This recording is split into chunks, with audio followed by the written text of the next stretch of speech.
정부는 이번 부동산 세제 개편안의 방향으로 공정과세를 꼽았습니다. 자기 집에 거주하는 1주택자 부담은 덜고 집을 갖고도 살지 않는 비거주자 부담은 늘리는 데 초점을 맞췄습니다.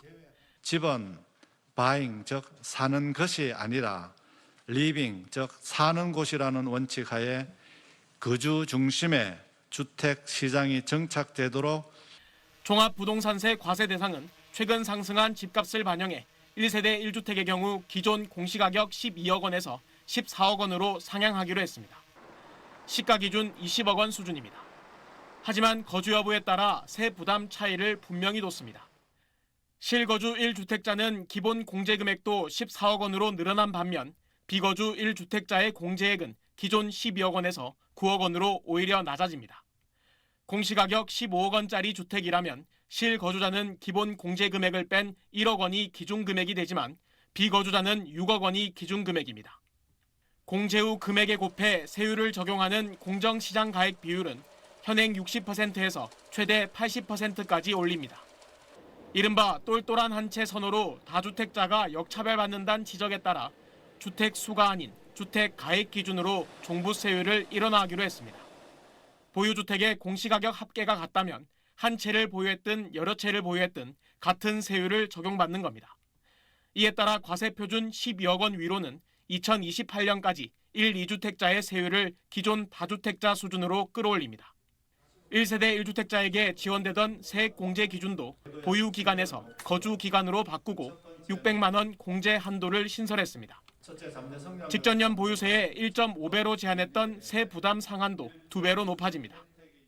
일정 가액 이상의 주택은 과세형평을 제고하고 비거주 다주택에 대해서는 보유세를 정상을 해가지고 투자 투기 수요를 좀 억제하자는 이런 종합적인 목표를 갖고. 개편안에 따른 종부세 대상은 전국 상위 2.3%인 약 36만 3천호, 내년 세수효과는 8천억 원으로 추산됐습니다. SBS 정성진입니다. 1주택자가 집을 팔 때 현재는 보유기간과 거주기간에 각각 연 4%씩 양도차익의 최대 80%를 공제받을 수 있습니다. 정부는 이 가운데 보유공제는 2028년 절반으로 줄인 뒤 2029년부터는 없애고 거주기간에 대해서만 연 8%, 최대 80%를 공제합니다. 비조정지역 다주택자가 받던 연 2% 보유기간 공제도 2029년 폐지됩니다. 12억 원에 산 주택을 2년 거주하고 10년 보유한 뒤 32억 원에 팔 경우 양도소득세는 현행 2억 3,600만 원에서 2029년에는 4억 500만 원으로 늘어납니다. 공제액에 한도가 없어 집값이 크게 오른 고가주택일수록 혜택이 커지는 만큼 상한도 생겼습니다. 2028년에는 20억 원, 2029년부터는 10억 원까지만 공제받을 수 있습니다. 차익이 50억, 100억까지 나신 분들도 이게 80억까지 혜택을 보는 구조입니다. 그러다 보니까 이제 너무 과도한 혜택이 아니냐. 그래서 과세형평증에서 여러 가지 지적들이 많았었습니다.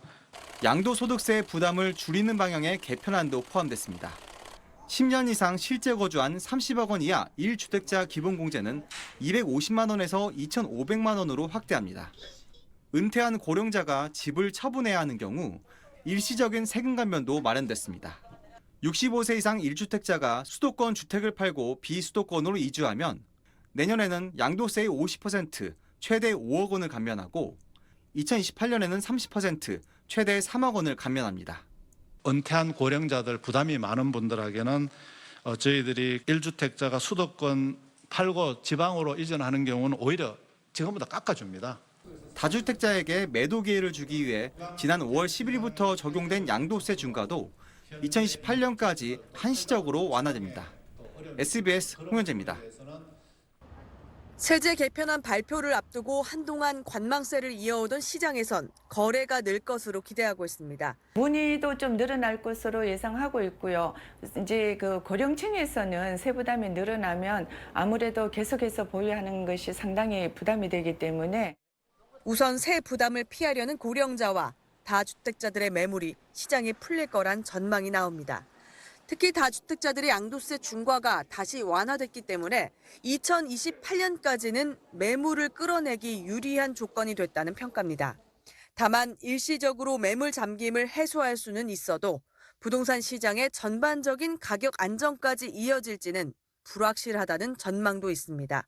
종부세 부과 대상에서 빠진 공시가격 14억 이하 주택과 세 부담이 상대적으로 적은 이른바 덜 똘똘한 한 채로 수요가 몰릴 수 있다는 겁니다. 심리적 저항선이 보유세율이 급등하는 과표 구간에 생길 것 같아서요. 가장 선호하는 지역이 아닌 2선 지역 같은 곳들의 수요가 좀 늘어날 수 있다. 전월세 시장에 대해선 우려하는 목소리가 많았습니다. 비거주 1주택에 대한 부담이 커지면서 세입자를 내보내고 직접 거주하려는 유인이 커졌기 때문입니다. 강남 쪽의 임대차 시장의 불안정한 상황은 용인이나 분당이나 과천이나 임대차 시장에 영향을 미치는 또는 집값 상승에 기름을 붓는 식으로 또 효과를 내지 않을까라는. 늘어난 세금이 전월세 가격에 반영되면서 결국 임차인에 전가될 거란 의견도 나오고 있습니다. SBS 최희선입니다. 국민의힘은 정부의 세제 개편안을 역대 최악이라고 혹평하면서 국민이 부담해야 할 세금의 총량만 늘어난 꼴이라고 주장했습니다. 장동혁 대표는 뿌린 돈을 걷어가는 조세 강탈이라고, 또 국민의힘 소속 국회 재정경제위원들은 가혹하게 백성들의 재물을 착취한다는 뜻의 가렴주구 조세 개편이라고 주장했습니다. 반도체 호경기로 역사상 최대 초과 세수를 걷는 정부가 오히려 3조 4천억 원의 혈세를 더 걷겠답니다. 한마디로 닥치고 세금입니다. 국민의힘은 다주택자와 비거주 1주택자에 대해 종합부동산세를 강화하는 방안이 가장 큰 부작용을 초래할 거라며 세금 부담이 세입자에게 전가돼 전월세 인상으로 이어질 거라고 봤습니다. 특히 비거주 1주택자를 종부세 강화 대상에 포함한 건 1세대 1주택자의 거주 이전의 자유조차 억압하는 거라고 주장했습니다. 민주당은 개편안이 발표된 어제 공신 논평을 따로 내지 않았는데 오늘 원내 지도부가 입장을 밝힙니다. 한 민주당 지도부의 인사는 SBS에 세제 개편은 예민한 사안인 만큼 공식 입장을 신중하게 논의하고 있다고 전했습니다. 이번 개편안에 대한 여론의 동향을 보면서 입장을 정리하고 있는 걸로 보입니다. 당 지도부는 현재 민생과 자산시장 그리고 부동산 관련해서 면밀히 살피고 대안을 마련하는 데 집중하기로 했습니다. 이번 부동산 세제 개편에 따른 민심의 향배가 전국 주도권은 물론 향후 선거들의 중대 변수란 점에서도 여야는 촉각을 세우고 있습니다. SBS 박찬범입니다.